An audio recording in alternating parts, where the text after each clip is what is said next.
A strange October in Arkham. Disappearing civilians, only to be found days later as half-eaten corpses. Wild animals? No, there is something else going on. We have to set things right. We have to solve this mystery.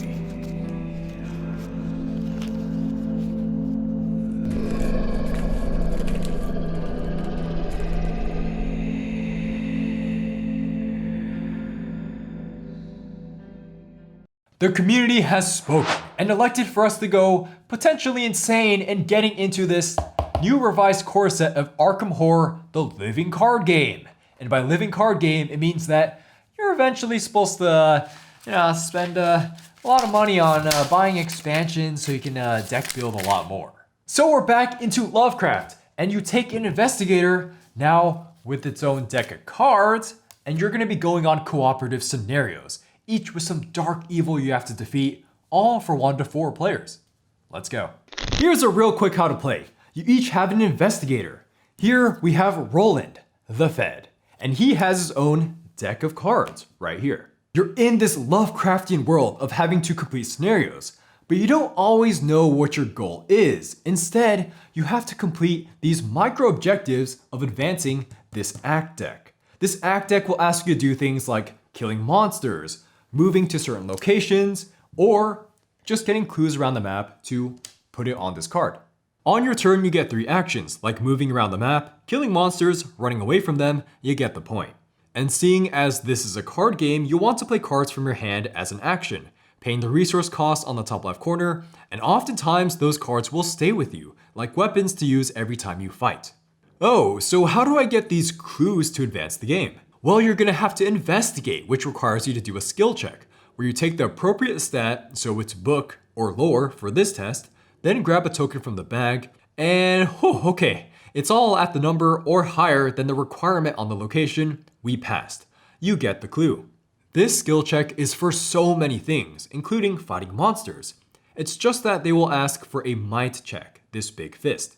After all the players go, they'll each draw a card, get a resource, and then it's the bad guy's turn. They'll attack you if they're on the board, and then Doom advances, which is a tick-tock clock you don't want to max out, or else bad cards flip. Then you'll flip these encounter cards, aka more evil cards that will do bad stuff to your party, like making you discard cards or spawn monsters on you. After that bad phase, then the investigators go again, and that's the basics. This loop of good guys going, then bad guys going, just keeps going on until the game ends from too much doom on these agenda cards, meaning you lose the game, or you've done so well and this act deck is now empty, you win the game. Either way, make sure you don't get too much health and sanity damage on your character, or else you die. But even if you die, if your teammates still win without you, you still win the game. Now onto the breakdown, and to begin the pros, this game just has visual polish everywhere. And by that we mean by all of its cards. And for a card game, the cards are kind of thin, but actually pretty good quality. But look, there's so many cards, you even have enough cards to deck build now, which is a huge draw of this revised core set. More on deck building later, but man, just look at all these cards. There's so much beautiful art here. There's blood without feeling zany, tons of varied poses and shadowing. This truly sets the bar for art on all other gritty Lovecraftian horror. Even your character mini cards, which are like standees without the stand, have a backside that looks so foreboding. Not only does the awesome art just continue on, there's flavor text on plenty of the cards.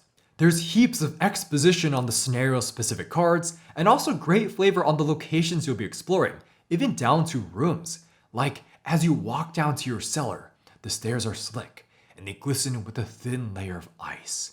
Haha, man, that just gets me in the mood for Lovecraft. The flavor text just continues for each character backstory, monsters, some card abilities, and even in this campaign booklet that helps set the scene for and concludes scenarios.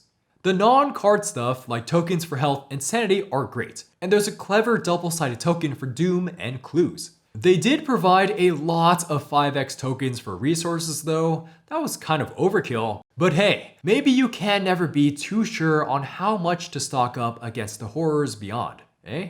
You actually won't have to take too much time to jump into the madness, and FFG just really wants you to go with this Learn to Play booklet, which will quickly tell you a first game setup with really clear directions on how to get your bearings. Ooh, look at all these nice red arrows. Although you will still have to read the round sequence stuff to truly start. But man, these player decks are just piping to go in their own separate plastic wraps, with an awesome player aid included within. And if you're unsure on what character to pick or how to navigate them, there's a handy dandy explanation on the back of the rulebook. And whoa, there's 5 pickable characters, which is impressive considering that they each have their own decks of cards with unique cards only they can use, all paired with their investigator card with stats and abilities. You can be playing anything from these feds going a little rogue to an innocent seeming blonde librarian, all the way to a homeless lady with some mystical tricks up her sleeve. Each character actually has 2 special abilities, a passive that triggers when you get a super cool Elder Sign from the Bag of Doom, and then a more normal one you usually want to play around a little more. So when we look at Roland, this trigger happy fed, he just loves to kill because every time he kills something, he gets a clue in a location. Or our boy Skids O'Toole, who is this ex-con out of jail, who is really good at just running away from things, but is more of a resource-hungry guy with his ability. He just loves to spend, so you want to accumulate resources to pay for guns, bribe allies to help him, and of course to get another action for his ability. Then there's the mages, Agnes Baker and Daisy Walker, who like to read books and cast spells. The waitress Agnes Baker even wants to find forbidden knowledge to deal horror to herself sometimes, which can activate her ability to do damage to enemies. Or Daisy Walker can cast a shriveling spell for major damage. Or she can use tomes like this, Necromonicon. Wait, oh, Necromonicon? John D. translation? Wait, how does she have her hands on this monstrosity? Yeah, actually you don't want to draw these things called weaknesses, where each character has a unique weakness for them, and that will really start dragging you down. These all feel true to your character backstory, like Daisy Walker, the librarian, finds a Necromonicon in the library and just carries it around in her tote bag for fun, because why not? But then it catches up to her because the only way to get rid of it is to read it, which gives her horror. Or then maybe your hospital debts are catching up to you and you gotta pay those off and that slows you down. Okay, enough on the characters, let's get to the actual gameplay. And we wanna praise how there's so much variety on normal cards you can play during your turns. There's anything from temporary boosts to yourself, weapons that let you attack in all sorts of ways, spells that have heavy drawbacks, allies to summon to help you, and even ways to barricade locations.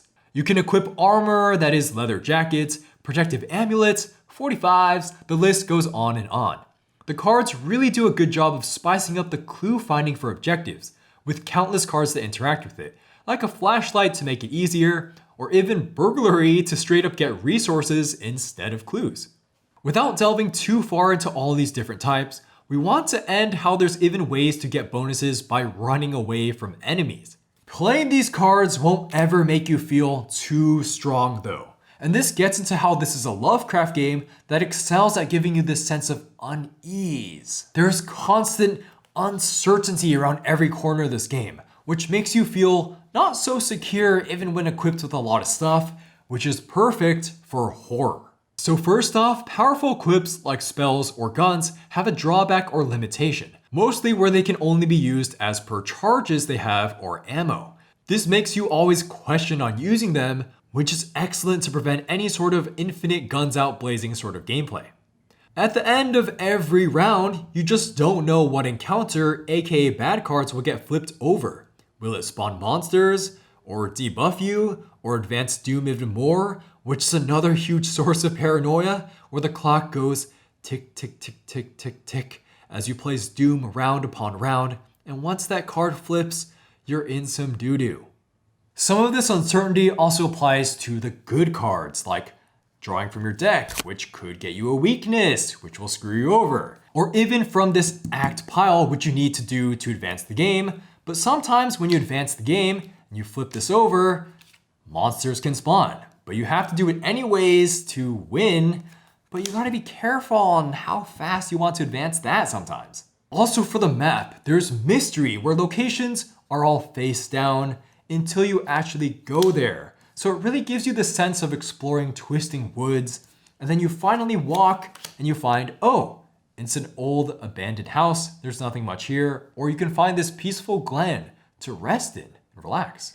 There's also tons of unease from doing any sort of skill check, which you need to do anything crucial, like fighting monsters to kill them, investigating areas for clues, or even doing scenario-specific things. Yeah, you get the point. This is kind of like dice in this game, but instead of loading up and chucking dice, you're reaching your hand into this chaos bag, which we like to call the bag of doom, where there's just so many negatives that, man, anything can go wrong. It feels great to grab from as your hand swirls around the tiles, but in seeing the result, maybe you don't feel so comfortably giddy. There's even -4s in the bag in standard difficulty, or how there will be this red auto-fail token that reduces your check to 0.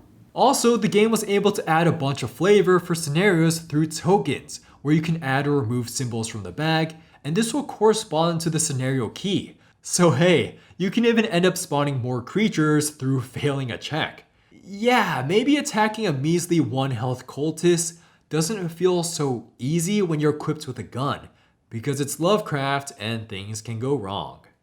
Okay, so let's delve deeper into the skill check system that you'll be doing and scared of all the time. And this really makes you start to question card management, and not just making you scared to equip all your guns right away. We want to bring up here that cards are dual purpose, where you see those symbols on the top left corner?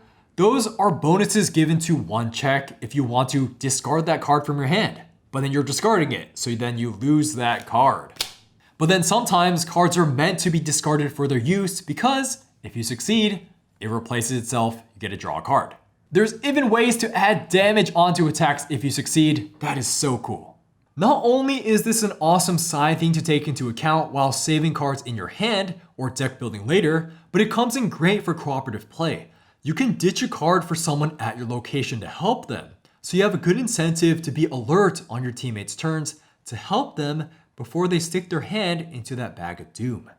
With the variety that's going on in the game, there's actually cards that will benefit you off failing skill checks. You can trigger your rabbit's foot, and where would we be in Lovecraft without the trusty rabbit's foot, and this lets you draw a card after failing. And there's even some get out of jail free cards where you can +2 yourself after failing checks, it's just that you have to pay some resources.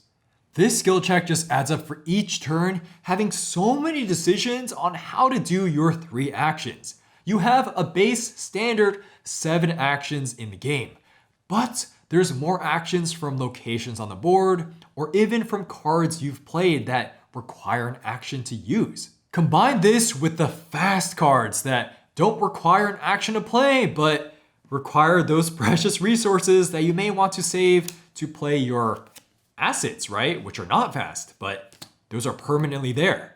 But maybe you don't want to play anything at all and just save your resources to get out of jail free with a lucky card, or to save up for the amazing dynamite later, but it's super expensive. There's a clever thing going on with pacing, as when you detect a scenario is about to end soon, you want to use up as many resources and cards up from your hand as possible to eke out value. But if you blow all these things early, you may find that you've boosted skill checks too much and spent too many resources, and you run out of gas for the even harder enemies. Gosh, boosting skill checks is such a gambler's game, honestly, as you never truly know how much to boost it by, even with special abilities like these that ask for resource payment. That's all, just one resource, right? How much should I pay? And because there's hard negative modifiers and auto fails, you find yourself tense on that chaos token grab again and again. It's not all super tense, edgy stuff though. Horror works great with measured humor, and does this game know how to be funny sometimes? It just often lets players breathe with some comedic relief, or if you really want to, you could just spin the game around from being serious and just have campy, silly fun. Sometimes it's more subtle. from the flavorful cards coming together.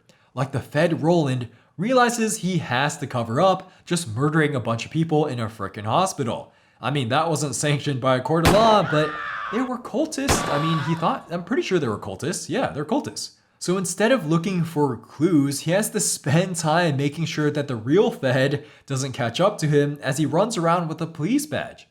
Or sometimes you want to intentionally fail these checks because you can crash your car and go like, huh, what happened? Oh, hey, look what I found. And I just got 2 clues from wrecking my car. Nice. Yeah, the humor can be in your face, but still appropriate. Like how about resigning from a campaign, where the game makes it a point to write out what you say while resigning. It's just really like you're in the horrors of the unknown with all this tense card play, and you just see, I'm screwed, there's no way I can win. You throw in the towel and say, I'm gonna run away!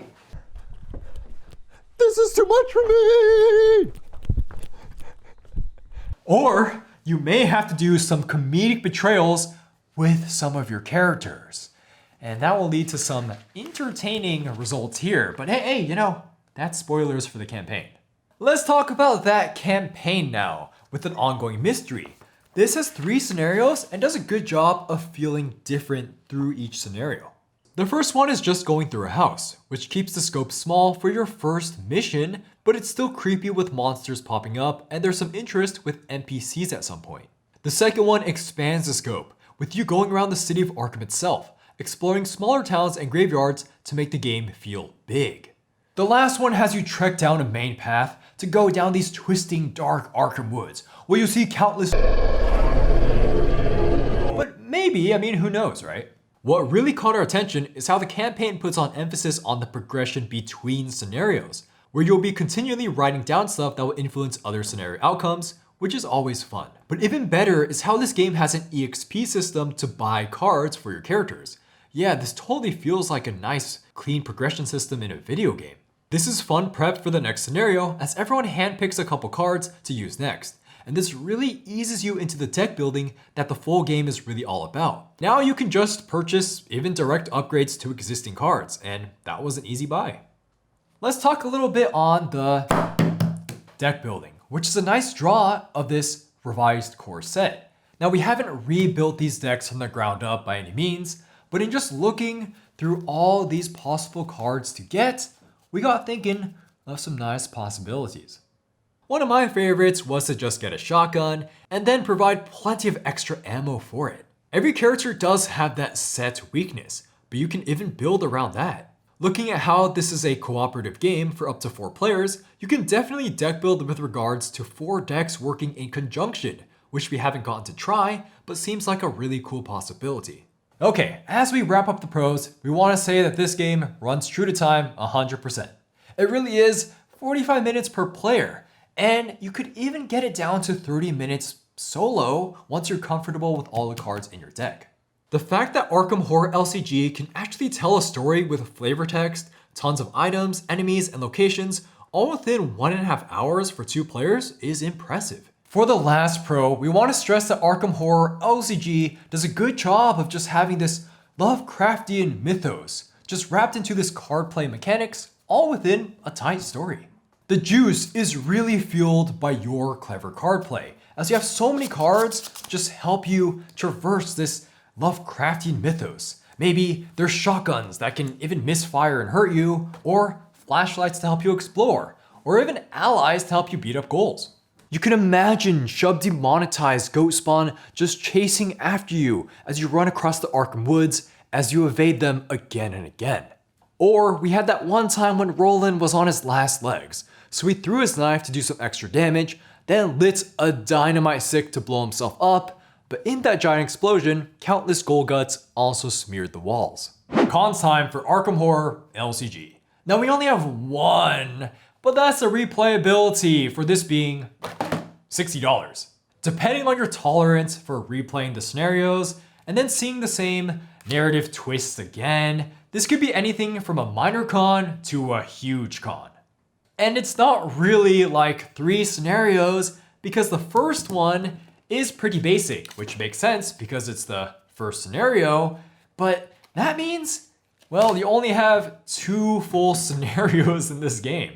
There's certainly some things the game is doing to help replayability, from scenarios having 2 to 3 endings or slightly varied events on what happened before, and there's also a small pool of location cards, and of course the encounter flips will be different. In fact, the replayability gets so much better with multiple players, where you can mix and match investigator teams.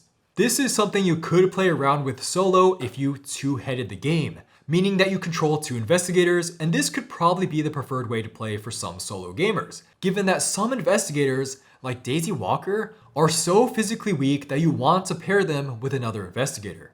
But hey, you must say, doesn't deck building, which this revised set actually has, add so much more replayability? Well, the truth here is that it looks like a lot of cards, but you're only getting less than 10 types of cards per color, some of which are direct upgrades to what you already have, so you're not really going to be overhauling your deck. Many core sets in games get around their limited deck building by being competitive. So even if you're just changing a couple of cards, well, your friend is doing the same as well, and that adds interest.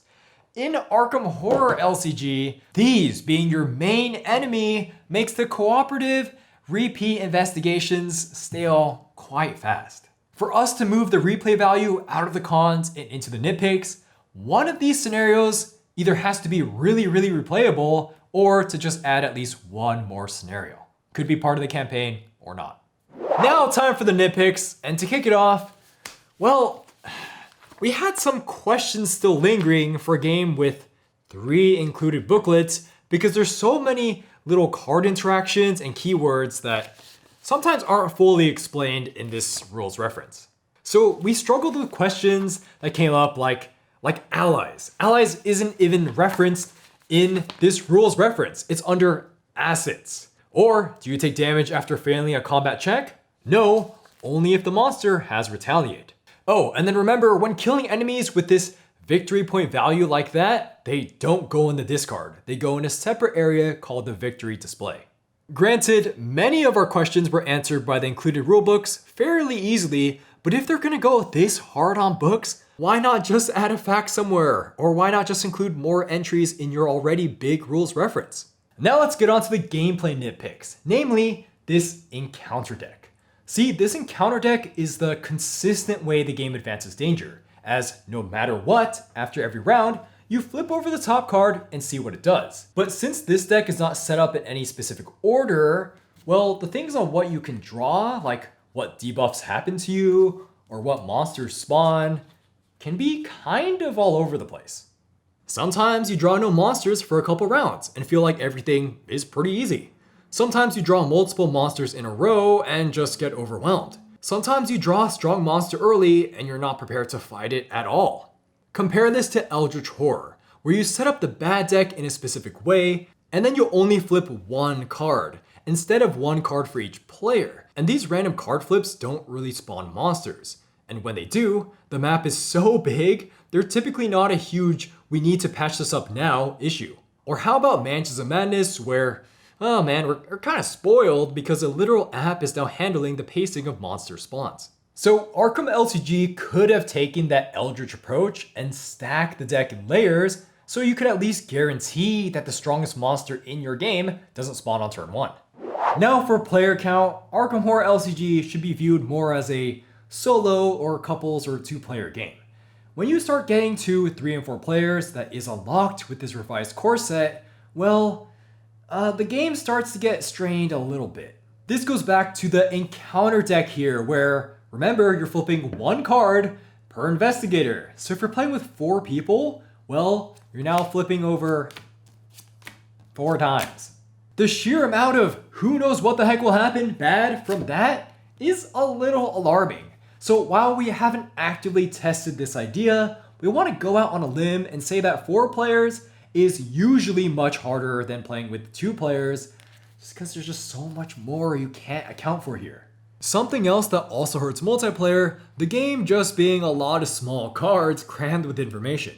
There's lots of symbols and text just everywhere. Now this is up for your group to decide whether the art on locations, monsters, and allied equips are too small when viewed across the table. What we definitely don't like is how investigator skills stats are absolutely tiny to cram it on this smaller playing card. So if you're playing multiplayer, you have to constantly ask others what their stats are, since you do want to help them with skill checks. We just can't wholeheartedly endorse multiplayer, but we can't truly say it's bad either, especially if you're playing mostly for story. Last couple small nitpicks, not sure why the investigator carrying capacity wasn't shown on these player aids. Then you'll need at least 4 or 5 plastic bags or boxes for the little tokens in this game. The insert is just there to store cards and definitely just has so much space to make you think about filling it up with more cards that you should buy, right? Now it's time for our recommendations. We don't really feel comfortable giving a score because A, this is just a core box with only 3 scenarios that doesn't get you that deep into the deck building that is Arkham Horror LCG, and B, we haven't gone that deep into the deck building that is in this box. So let's just start with randomness. This being a Lovecraftian deck builder, meaning you have your own deck of cards, will have some more randomness than you might expect from Lovecraft themed card or board games. There's 3 constant sources of luck here. This Bag of Doom, the encounter deck or bad guy deck, and then also your own deck of cards. So while this game is filled with decision making, as we said in the pros, all these sources of randomness can lead to really rough outcomes, where simple skill checks can spawn monsters, or your own deck can turn around and bite you with a weakness. Now your tempo gets completely thrown out the window from a cancer in your own deck. At the end of the day, this is Lovecraftian horror, so Lovecraft. Anything can happen. And we don't really have many big complaints on said randomness hurting the stories. And if you do get some unlucky flips, well, you can just reset and go again. It's not that long of a game. Another thing on anything can happen, the scenarios. These cards for the agendas and acts have all sorts of twists and turns that make first playthroughs incredibly interesting. You just don't know what will happen as you advance the story and flip one over to see what happens. But also, since these are kind of, well, who knows what will happen, when deck building, we thought more of just our own general strength and maybe building around our teammates' weaknesses than rather building around countering enemy spawns or enemy patterns or turns. If you're looking for a game that just oozes spooky atmosphere, we actually wouldn't highly recommend Arkham Horror LCG. Despite the cool flavor text and constant thematic nods, this LCG should be thought of as more of a thinky card game, not a mystery or a quick role-playing adventure. Just don't expect to be doing any detective sleuthing about what flavor text said, or just purely exploring the world. Rather, you pay attention to the activatable ability to advance under your pressured timeframes. Maybe too much calculating and too much action efficiency just isn't a horror feeling, but at the same time, the art, flavor text, and accessibility might make this the only horror story game you'll play consistently, and a really pretty one at that. Is this box for $60 MSRP worth buying over some other Lovecraftian game like Mansions of Madness that just seems to have more value overall? Well, the thing about Arkham LCG is that it's an LCG, right? It's not really a board or card game. And so we can't be too tough on this. Well, let's face it, it's like a demo box. You don't go into something like this expecting for the journey to just end here. You buy it for the long haul. And once you're in it for that long haul, you'll have a story-driven deck builder to just whip out on the spooky nights. Yeah, the campaign length is such a buzzkill and just wants you to buy, and maybe you just will to spend all your unused experience points. Or maybe you've withheld the torrent of madness and played through this once, and that's it. The story ends. Or does it? Or does it? Or does it? My personal score for Arkham Horror LCG Revised Core Set is going to be a 5 out of 10. Playing this just felt so familiar because I played Lord of the Rings LCG about 2 years ago, but I will tell you that Lord of the Rings LCG core box has a last scenario that you cannot beat unless you finally decide to two-headed it, and oh my gosh, that was so tilting. Arkham Horror LCG doesn't have that problem, I can guarantee you that. Anyways, Arkham Horror LCG actually crafted more of a fun story compared to its Lord of the Rings counterpart, but still had the annoying setup of grabbing encounter sets, and I could not deny that my personal enjoyment got soured when I saw that this box only had 3 scenarios. Yeah, that's it, huh? I really like Lovecraft, and I am very on board with all this game's story, the monsters, the flavor text, and even the items, like equipping a 45 is just so cool in this game. But I thought I would like this game more. See, it checks off a lot of good boxes, right? It has all these cool card interactions, it has 10 skill checks through this bag, and even diverse objectives. But after thinking for quite some time, I finally got it. So I've played a lot of deck building games and a lot of Lovecraft games, and I found that Arkham Horror LCG, just trying to be both, doesn't work for me, where the card play is definitely encroaching and overriding my desired Lovecraftian immersion. When playing, I tend not to think of enemies as breathing foes much, or locations as real places, and maybe the small art has to do with this, but the card play is the thing in this game. This split really stood out in the second scenario, where it almost seems written like a sweeping sandbox as you go around Arkham, but then there's not enough going on in each of these town areas. This is definitely to keep the game's pace fast, but in doing so, I didn't quite get those Lovecraft chills I was looking for. I tend to not get this feeling of playing management in my old classics like Eldritch and Mansions of Madness, where investigator turns are simpler and a little more big picture based. And then there's the factor of them having actual boards to move around with. And yeah, this is doing a lot more for immersion than just having a little art on this tiny card. But then again, this game, Arkham Horror LCG, being all cards, is the draw for some, and I totally get it. Okay, no, I got more. Items feel like real items in these other games, since you can drop them, find them, trade them, and sometimes even buy them. You can't do any of this real item stuff in the LCG, since, well, thinking about it, trading and fighting items would throw the deck building out the window.